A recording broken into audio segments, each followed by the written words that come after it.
Hello students, हम Indian polity को पढ़ रहे थे और इसमें हमने 8th चैप्टर को स्टार्ट किया था, directive principles of state policy. और स्टूडेंट, आज इस लेक्चर के बाद हमारा ये जो चैप्टर है ये कंप्लीट हो जाएगा, 8th चैप्टर। और हमारा इस चैप्टर का लास्ट टॉपिक जो बच गया है उसको हम इस लेक्चर में कंप्लीट करेंगे और वो है डायरेक्टिव्स आउटसाइड पार्ट 4। स्टूडेंट, इसमें हम ऐसे directive principles of state policy के बारे में पढ़ेंगे जिनको कि हमारे कॉन्स्टिट्यूशन के पार्ट 4 में नहीं दिया गया है और इनको हमारे कॉन्स्टिट्यूशन के अदर पार्ट्स में दिया गया है। ऐसे directive principles of state policy को हमारे कॉन्स्टिट्यूशन के क्या है मेनली तीन आर्टिकल्स में दिया गया है। सबसे पहले हम स्टडी करेंगे आर्टिकल 335 को, जो कि हमारे कॉन्स्टिट्यूशन के पार्ट 16 में दिया गया है। उसके बाद स्टूडेंट हम स्टडी करेंगे आर्टिकल 350A को, जो कि हमारे कॉन्स्टिट्यूशन के पार्ट 17 में दिया गया है। उसके बाद हम स्टडी करेंगे आर्टिकल 351A को, जो कि हमारे कॉन्स्टिट्यूशन के पार्ट 17 में दिया गया है। स्टूडेंट, ये तीनों ही आर्टिकल हमारे कॉन्स्टिट्यूशन में directive principles of state policy के प्रोविजंस को बताते हैं, जो कि क्या हैं, हमारे कॉन्स्टिट्यूशन के पार्ट 4 से बाहर हैं। जैसे कि आपने सबसे पहले देखा कि जो ये आर्टिकल 335 है ये क्या है, ये पार्ट 16 में है। उसके बाद जो नेक्स्ट आर्टिकल 350A है, जो कि directive principles of state policy के प्रोविजंस को बताता है, ये हमारे कॉन्स्टिट्यूशन के पार्ट 17 में आता है। उसके बाद जो नेक्स्ट आर्टिकल है आर्टिकल 351, वो क्या है, हमारे कॉन्स्टिट्यूशन के पार्ट 17 में आता है। तो स्टूडेंट, आप ये देख रहे हैं कि इन तीनों आर्टिकल्स में से कोई भी क्या है, पार्ट 4 में नहीं आ रहा है, लेकिन तब भी ये तीनों आर्टिकल क्या हैं, directive principles of state policy के प्रोविजंस को बताते हैं। तो अब हम इन तीनों को स्टडी करेंगे। सबसे पहले हम स्टडी करते हैं आर्टिकल 335 को, जो कि हमारे कॉन्स्टिट्यूशन के पार्ट 16 में दिया गया है। स्टूडेंट, जो ये आर्टिकल 335 है, इसमें कहा गया है कि claims of SCs and STs to services, ये कहा गया है कि the claims of the members of the scheduled caste and scheduled tribes shall be taken into consideration consistently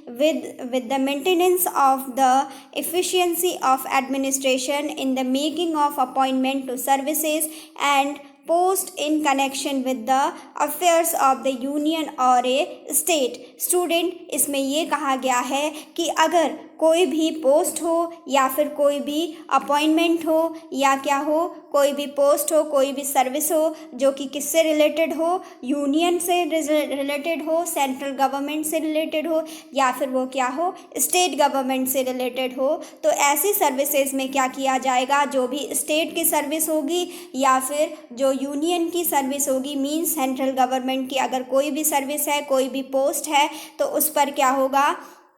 जो शेड्यूल्ड कास्ट और शेड्यूल्ड ट्राइब के लोग हैं उनके लिए भी क्या होगा, उनके रिप्रेजेंटेशन को भी कंसीडर किया जाएगा और उनको भी उसमें जॉब प्रोवाइड कराई जाएगी। स्टूडेंट, जैसे अगर हम क्या है, किसी भी शेड्यूल्ड कास्ट या शेड्यूल्ड ट्राइब के पर्सन को जॉब दी जाती है किसी भी सेंट्रल गवर्नमेंट के किसी भी ऑफिस में या फिर स्टेट गवर्नमेंट के किसी ऑफिस में, तो उससे क्या होगा, उस शेड्यूल्ड कास्ट का जो पर्सन है या शेड्यूल्ड ट्राइब का जो पर्सन है उससे क्या होगा, उसके ऊपर उसकी पूरी फैमिली डिपेंड होती है। तो अगर उस किसी भी ऐसे पर्सन को जॉब देते हैं तो उससे क्या होगा, उससे उसकी पूरी फैमिली को एक सपोर्ट सिस्टम मिलेगा और उसका भी क्या होगा, हमारे देश में जो कि क्या है, ये जो सोसाइटी है, जो कि वीकर सेक्शंस हैं, इनके रिप्रेजेंटेशन को भी प्रॉपर बनाया जा सकेगा और इनके स्टेटस को भी डेवलप किया जा सकेगा। इसीलिए ये जो प्रोविज़न है हमारे कॉन्स्टिट्यूशन के अंडर आर्टिकल 335 में किया गया है। और साथ ही ये कहा गया है कि जब किसी भी शेड्यूल्ड कास्ट के पर्सन को या शेड्यूल्ड ट्राइब को जब उसमें जॉब दी जाएगी, जॉब के लिए कंसीडर किया जाएगा तो उसमें क्या है, उसी टाइम ये भी ध्यान रखा जाएगा कि जो भी एडमिनिस्ट्रेशन की इफ़िशियंसी है उसको बनाकर रखा जाए। जो इफ़िशियंसी है एडमिनिस्ट्रेशन की, ठीक है, उसका मेंटेनेंस, प्रॉपर मेंटेनेंस हो, मींस कि उसमें क्या हो, किसी भी प्रकार की कोई कमी ना हो एडमिनिस्ट्रेशन को चलाने में, ठीक है। लेकिन ये कहा गया कि कोई भी जॉब होगी, चाहे वो सेंट्रल गवर्नमेंट से रिलेटेड हो, चाहे वो स्टेट गवर्नमेंट से रिलेटेड हो, वहाँ पर शेड्यूल्ड कास्ट और शेड्यूल्ड ट्राइब्स को भी कंसीडर किया जाएगा जॉब के लिए, ताकि उनका भी रिप्रेजेंटेशन हो सके और उनको भी क्या है, देश के डेवलपमेंट में वो भी क्या हो, अपना रोल प्ले कर सकें।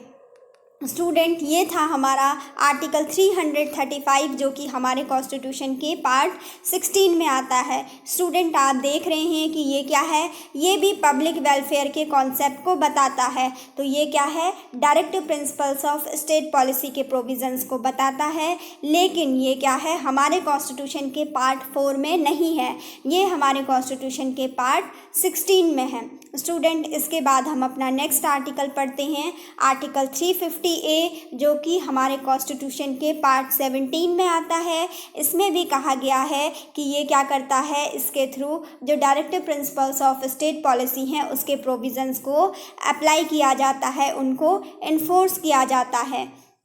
तो स्टूडेंट, इस आर्टिकल में बताया गया है अंडर आर्टिकल 350A कि इंस्ट्रक्शंस इन मदर टंग, ठीक है, ये कहा गया है कि it shall be the endeavor of every state and every local authority within the state to provide adequate facilities for instruction in the mother tongue at the primary stage of education to the children belonging to the linguistic minority groups. Student, जो ये article 350A है हमारे constitution के part 17 में इसको दिया गया है। इसमें कहा गया है कि अगर कोई भी ऐसा बच्चा हो, कोई भी ऐसे बच्चे हों जो कि क्या हो, लिंग्विस्टिक माइनॉरिटी ग्रुप से बिलोंग करते हो, जिनके क्या हो, वो केवल एक डिस्टिंक्ट लैंग्वेज को ही बोलते हों और वो क्या हो, किसी लिंग्विस्टिक माइनॉरिटी ग्रुप से बिलोंग करते हो, तो उनकी प्राइमरी स्टेज के लिए, उनकी प्राइमरी स्टेज की जो एजुकेशन है उसको क्या है, उसको उनकी मदर टंग में ही प्रोवाइड कराए जाने के लिए स्टेट के द्वारा, जो भी स्टेट की जो लोकल अथॉरिटी है और जो स्टेट है उसके द्वारा क्या किए जाने चाहिए, एजुकेट फैसिलिटीज़ प्रोवाइड कराई जानी चाहिए, जिससे कि कोई भी जो बच्चा है जो कि किससे रिलेटेड है, लिंग्विस्टिक माइनॉरिटी ग्रुप से रिलेटेड है, जो कोई एक पर्टिकुलर लैंग्वेज को ही बोलता है, जो कि क्या है, लिंग्विस्टिक माइनॉरिटी ग्रुप के अंदर आता है, तो क्या होगा, स्टेट की ये जिम्मेदारी बनती है, या फिर स्टेट की जो भी अथॉरिटी है वहाँ पर जो उनकी लोकल अथॉरिटी है उनकी ये जिम्मेदारी बनती है कि वो क्या करेंगे, वो उस बच्चे को जो उसकी मदर टंग है उसमें ही क्या है, उसकी प्राइमरी एजुकेशन को प्रोवाइड कराने के लिए उसको एजुकेट फैसिलिटीज़ क्या है, स्टेट के द्वारा या फिर लोकल अथॉरिटीज़ के द्वारा प्रोवाइड कराई जाएंगी, जिससे कि जो उसकी एजुकेशन है, जो उसकी प्राइमरी एजुकेशन है, वो उसकी मदर टंग में ही हो सके, ठीक है। ऐसे प्रोविज़न स्टेट के द्वारा या फिर लोकल अथॉरिटी के द्वारा किए जाएंगे। और इस जो ये वेलफेयर ऑफ स्टेट है, ये जो क्या है, directive principles of state policy का प्रोविज़न है, इसको हम अपने कॉन्स्टिट्यूशन के अंडर आर्टिकल 350A में स्टडी करते हैं, जिसमें कि क्या कहा गया कि कोई भी माइनॉरिटी ग्रुप का, कोई भी लिंग्विस्टिक माइनॉरिटी ग्रुप का अगर कोई बच्चा है तो उसकी जो प्राइमरी एजुकेशन है उसको क्या है, उसको उसकी मदर टंग में ही देने के लिए एडुकेट फैसिलिटीज़ को प्रोवाइड कराया जाना चाहिए। किसके द्वारा, जो स्टेट की अथॉरिटी है या फिर जो भी कोई भी लोकल अथॉरिटी है वहाँ पर स्टेट के अंदर, जहाँ पर वो माइनॉरिटी ग्रुप का बच्चा है, तो उसके लिए ऐसी फैसिलिटीज़ की जानी चाहिए, ऐसे उचित प्रबंध किए जाने चाहिए, जिससे कि उसकी जो प्रारंभिक शिक्षा है, जो उसकी प्राइमरी एजुकेशन है, उसको उसकी मदर टंग में ही प्रोवाइड कराया जा सके, उसकी मातृभाषा में ही उसे दिया जा सके, ताकि क्या है, बच्चा क्या होता है अपनी मदर टंग से क्या होता है उसमें इजीली उसने बचपन से वही सुनी होती है तो इजीली चीज़ों को ग्रास्प कर पाता है। ठीक है स्टूडेंट, इसके बाद एक और जो बचता है इसमें directive principles of state policy का प्रोविज़न जो कि क्या है पार्ट 4 से बाहर आता है, वो है आर्टिकल 351। ठीक है जो कि हमारे कॉन्स्टिट्यूशन के पार्ट 17 में आता है। इसमें कहा गया है कि development of the Hindi language, जो आर्टिकल 351A है जो कि हमारे कॉन्स्टिट्यूशन के पार्ट 17 में दिया गया है, इसमें हिंदी लैंग्वेज के डेवलपमेंट के बारे में कहा गया है। इसमें कहा गया है कि it shall be the duty of the union to promote the spread of the Hindi language and to develop it so that it may serve as a medium of expression for all the elements of the composite culture of India. Student, ये जो article 351 है इसमें कहा गया है कि क्या है यूनियन की ये ड्यूटी है, केंद्र सरकार की ये ड्यूटी बनती है सेंट्रल गवर्नमेंट की कि वो क्या करे जो हिंदी लैंग्वेज है उसको स्प्रेड करने के लिए, उसको प्रमोट करने के लिए क्या करे प्रयास करे और उसको डेवलप किया जाए, जिससे कि क्या हो जो हिंदी भाषा है वो एक सभी लोगों के लिए जो इंडिया के लोग हैं जो कि कंपोजिट कल्चर ऑफ इंडिया है उसमें क्या होगा जो हिंदी है वो क्या हो एक एक्सप्रेशन में वो क्या बनेगा आपस में जो है विचारों के आदान प्रदान का एक माध्यम बने। ठीक है इसीलिए कहा गया कि ज़्यादा से ज़्यादा क्या है हिंदी लैंग्वेज का जो यूज़ है उसको प्रमोट किया जाए और हिंदी लैंग्वेज का डेवलपमेंट स्टेट के द्वारा सेंट्रल गवर्नमेंट के द्वारा, यहाँ पर सेंट्रल गवर्नमेंट के लिए कहा है कि यूनियन को प्रमोट किया जाना चाहिए। किसके लिए काम करना चाहिए? जिससे कि जो हिंदी लैंग्वेज है हमारी उसको डेवलप किया जा सके, उसको प्रमोट किया जा सके और हमारे देश में जो हिंदी भाषा है उसको क्या है सभी लोगों के लिए मीडियम ऑफ एक्सप्रेशन के रूप में एक जो हमारे देश का जो कंपोजिट कल्चर है उसमें क्या है एक एलिमेंट के रूप में उसको बनाया जा सके, एक तत्व के रूप में उसको विद्यमान किया जा सके। तो स्टूडेंट मेनली आपको ये ध्यान रखना है कि जो आर्टिकल 351 है उसमें हिंदी लैंग्वेज के डेवलपमेंट के लिए कहा गया है और ये कहा गया है कि ये क्या है यूनियन की ड्यूटी बनती है, सेंट्रल गवर्नमेंट की ड्यूटी बनती है कि उसको क्या करना चाहिए हिंदी लैंग्वेज को प्रमोट करना चाहिए और हिंदी लैंग्वेज के डेवलपमेंट के लिए काम करना चाहिए, जिससे कि क्या हो सभी भारत के जो लोग हैं वो ज़्यादा से ज़्यादा लोग क्या हैं हिंदी का यूज़ करें, अपना क्या है अपने मीडियम ऑफ एक्सप्रेशन के रूप में अपने विचारों को आदान प्रदान करने में हिंदी लैंग्वेज का यूज करें। और स्टूडेंट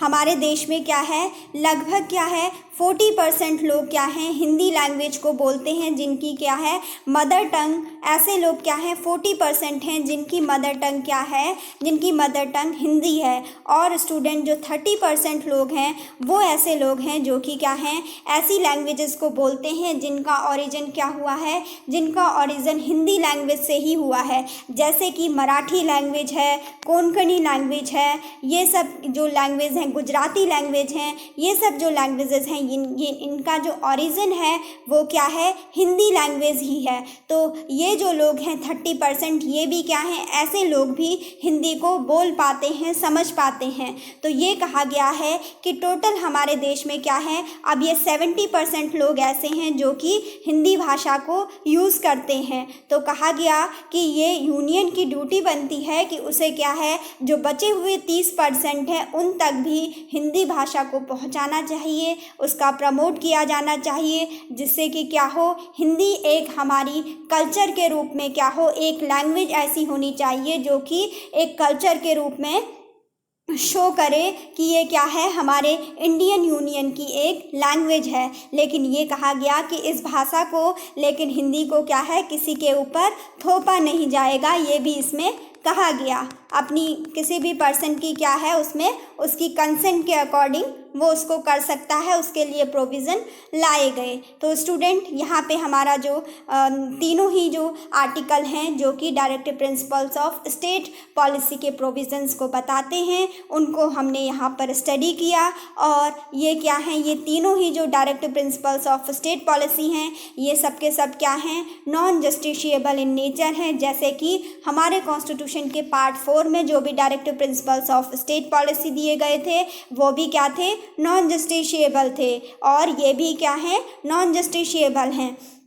और इनको भी क्या है, इक्वल इम्पोर्टेंस दिया गया है और इक्वल अटेंशन दिया गया है जुडिशियरी के द्वारा सभी ग्राउंड्स में, क्योंकि क्या है, ये भी क्या है हमारे कॉन्स्टिट्यूशन के पार्ट में ही दिए गए हैं। जो भी सभी हमारे कॉन्स्टिट्यूशन के सभी पार्ट्स क्या हैं, हमारे लिए उतनी ही इम्पोर्टेंस रखते हैं जितना कि हमारे कॉन्स्टिट्यूशन का पार्ट 4। इसीलिए कहा गया है कि भले ही वो पार्ट 4 के बाहर दिए गए हों लेकिन वो क्या है, हमारे कॉन्स्टिट्यूशन का ही एक पार्ट है। तो इन डायरेक्टिव्स का जो इम्पोर्टेंस है, जो उनके ऊपर अटेंशन है वो क्या है, जितना कि पार्ट 4 के directive principles of state policy को दिया जाता है उतना ही इम्पोर्टेंस, उतना ही अटेंशन इन तीनों आर्टिकल्स के अंदर जो प्रोविजंस दिए गए हैं directive principles of state policy के, उनको भी उतनी ही महत्ता, उतनी ही इम्पोर्टेंस दी जाती है। तो स्टूडेंट यहाँ पे हमारा ये लेक्चर कंप्लीट होता है। आई होप कि आपको समझ में आया हो।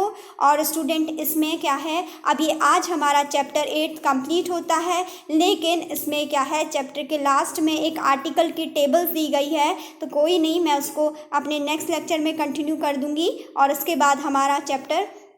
8 आज कंप्लीट हो जाएगा। आई होप स्टूडेंट कि आपको समझ में आया हो। अगर आपको कोई भी क्वेरीज हो तो आप कमेंट सेक्शन में पूछ सकते हैं। Thanks for watching.